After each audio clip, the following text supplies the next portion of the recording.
ဆရာစောကြည်သည်အေယာရီတိုင်းဖျာပုံမြို့စားတည်ဖြစ်၍အဖဦးရောအမိဒေါ်စိန်ညွန့်တို့မှ1909ခုနှစ်ဧပြီလ12ရက်နေ့တောက်ကြနေ့တွင်ပွားမြင်ခဲ့ပါတယ်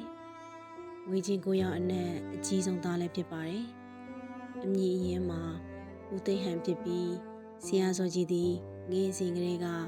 ဖျာပုံမြို့ဘုန်းတော်ကြီးကျောင်းများတွင်ပညာသင်ကြားခဲ့ရပါတယ်။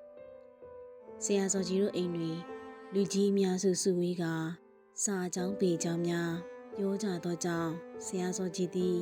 ငယ်စဉ်ကလေးဘဝကပင်မြမမှုမြမစာပေတို့နှင့်အကျွမ်းတဝင်းရင်းနှီးခဲ့ပါတယ်။ပညာရေးအနေနဲ့ဖျာပုံမြို့ရှိအင်္ဂလိပ်မြန်မာအစိုးရအထက်တန်းကျောင်းတွင်တတ္တမတန်းအထိပညာသင်ကြားခဲ့ပါတယ်။တတ္တမတန်းအရောက်တွင်1920ပြည့်ပထမကျောင်းသားတပိတ်တွင်လည်းပါဝင်ခဲ့ပါတယ်။အမျိုးသားကျောင်းသားများမြမပြည်အနှံ့ပေါ်ပေါက်လာသောအခါဆရာစောကြည်သည်ဖျာပုံမြို့အမျိုးသားကျောင်းသို့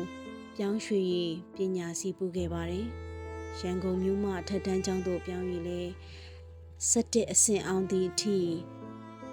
ပညာစီးပူးခဲ့ပါတယ်။ထိုစဉ်ကကျောင်းအုပ်ဆရာကြီးမှာဦးဘလွင်ဖြစ်ပါတယ်။ဆရာစောကြည်သည်1924ခုနှစ်တွင်ရန်ကုန်မြို့မအထက်တန်းကျောင်းမြို့မအမျိုးသားအထက်တန်းကျောင်းတို့တွင်ပညာသင်ကြားခဲ့ပါတယ်။မြို့မကျောင်းသားဘဝတွင်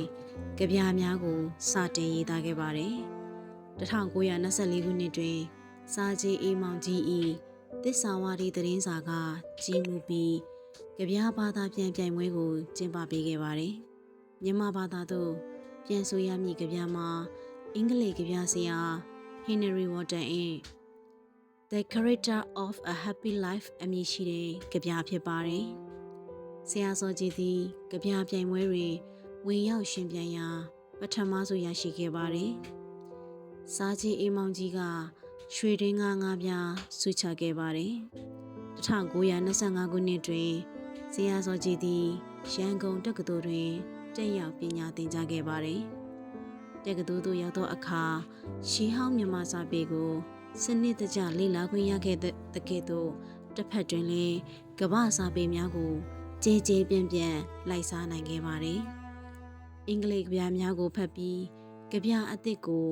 စမ်းသပ်ရေးဖွဲ့ခြင်းစိတ်တည်ပေါ်ပေါက်လာခဲ့ပါတယ်။1928ခုနှစ်တွင်